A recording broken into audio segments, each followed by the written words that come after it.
Went to Oxford on a bike from London, don't recommend. Got home at 3 a.m. The story of me hitting a car, and one reason why I hate my dad. Venting. My story of going to Oxford. This happened during August 2022, which was the summer holiday before my start of year 11. So I woke up one day and literally was like, I'm going to test my limits and will go to Oxford City. I was still on my bed BTW. I actually was a bit smart to have an extra internal tube, a pump, and 800 milliliters water flask taken with me. So I set my Google Maps before I left home since I don't have data. I left at like 10 a.m. by the way.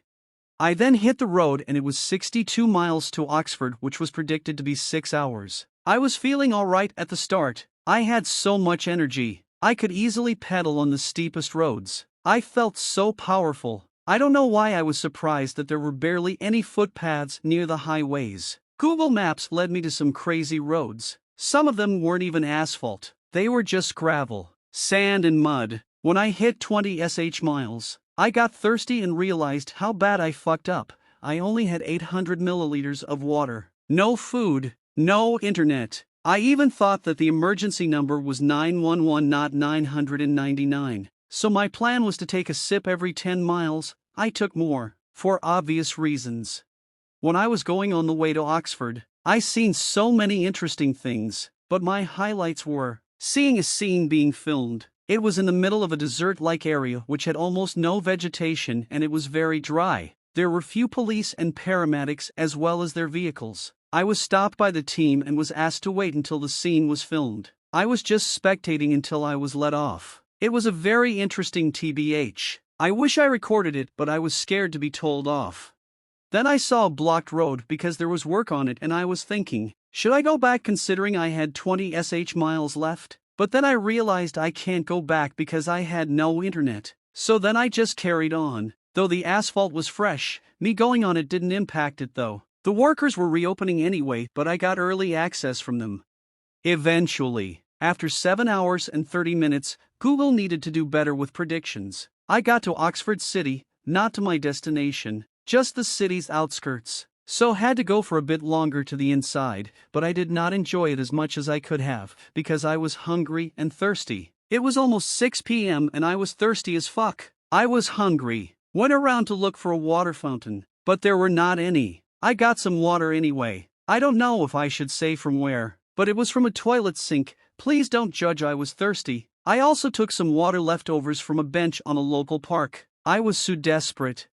Then I looked at my phone and it was around 6:30 p.m. Something cold slide tackled down my spine. My heart was pumping adrenaline and oxygen so fast. It started doing the Olympic gymnastics. At the time, I knew that I had to make it swift. I headed to the closest busy street with lots of shops to connect to a free Wi-Fi so I can set a trip to my house on Google Maps. This could be a tip. If you ever get lost, maybe just connect to a free Wi-Fi. If you have no data.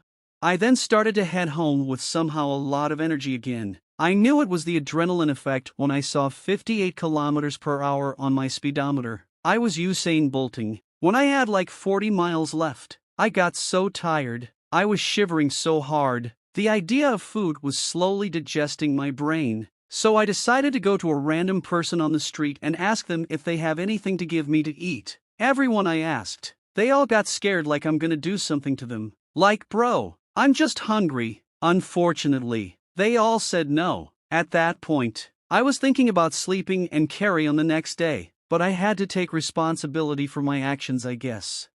So I got up again and went as fast as I could again. At some point, I went through a sort of an empty car park, but there was only one car there. There was a girl and a guy literally naked and having actual S3X, like out of everything. That was the least thing I expect. But I carried on since it was focused to go home. For some reason, the route was different this time. The roads were very steep. I had to get off my bike and walk through a forest that had more melanin than me. I was not scared. Literally couldn't care if something just comes up to me. If any animal comes up to me, I'm eating it raw and alive. I'd see him turning into an animal myself, that's all I was saying.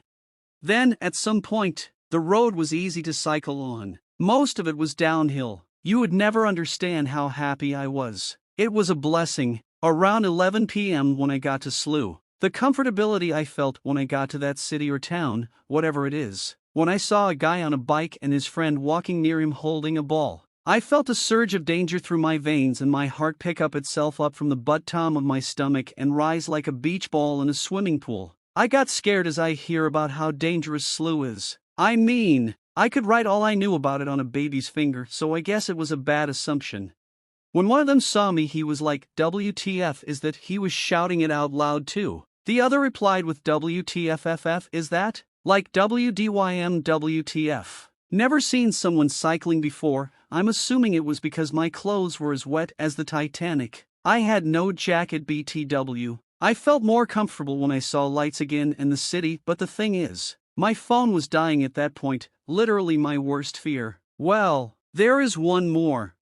So at the time I had like 22 miles left to go home. Maps then redirected me to the Grand Union Canal. That shit actually traumatized me. No actual humans live there. Only some dead boats and some with people on them. It was the scariest place, bro. I hate that place. It's 'cause I always think there will be something popping out of it and eat me.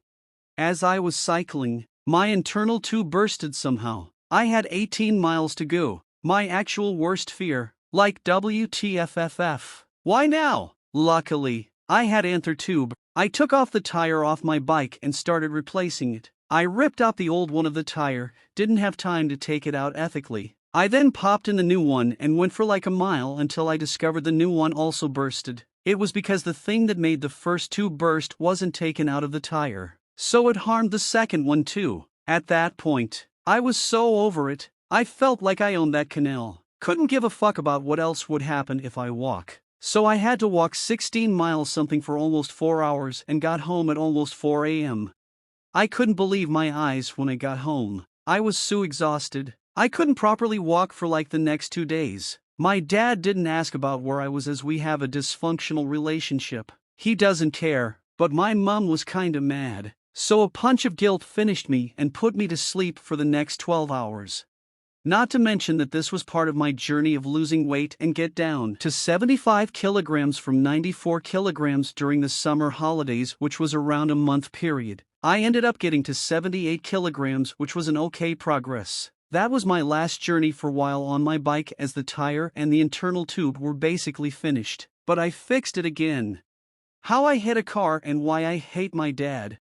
But after I fixed it, unfortunately, my bike broke again as I hit a car taking a U-turn after it was parked. I would say, it wasn't my fault. The guy had his indicators on for a long time. I seen him from around 0.2 miles away. He had the chance to move for so long. So I just kept going since he didn't. I was going around 29 miles, that was all I remembered before I hit it. The guy turned and I thought, he could just be merging into the lane. So I moved slightly to the lane. So I just moved slightly to the right and slowed down so he could have the space to merge. When I realized that the car was taking a while U-turn, it was too late for me to act. He was accelerating as well, like chill. It's just a U-turn. I heard cars beeping to warn him too or me, but doubt it is me. I can't just go from 29 to 0 miles on a bike like that.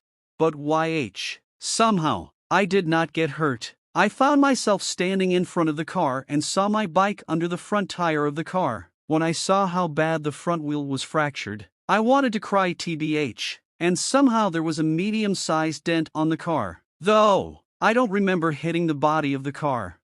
Anyways, the guy reversed and parked again. From the way he was apologizing, you could tell he was in the wrong, but it made me feel bad for some reason. He was with his daughters. They asked me whether I wanted to call the police. I said no, it's all right. They took me home and then he said he will repair my bike and give me its worth as cash. I disagreed with the cash, 'cause it reminds me of being those people who do insurance scams, but I just wanted a fixed bike. I knew there was no way as my dad would just say no to anything that involves me.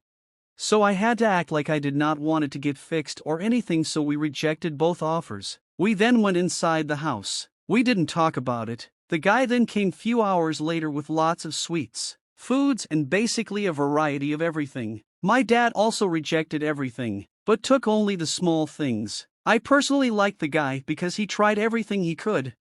As a result, I was left to fix my bike myself. All I done was replacing the front wheel, but unfortunately, I had to tilt in an angel because the fork, the thing that holds it, also got damaged. So the installation of it was not very smooth. This also affected the front brakes, so I had removed them. The rear brakes were also affected, so now they put more pressure on the tire from one side more than the other, which slow the bike. So I had to get it less tightened. It will decrease my braking distance, but who cares? The button bracket is also slowing it down as well, and sometimes I pedal axon, whatever it's called, gets stuck near the chain because it got a bent. All this could be dangerous, but I don't see anymore, lol. My bike is the only thing I actually enjoy, literally.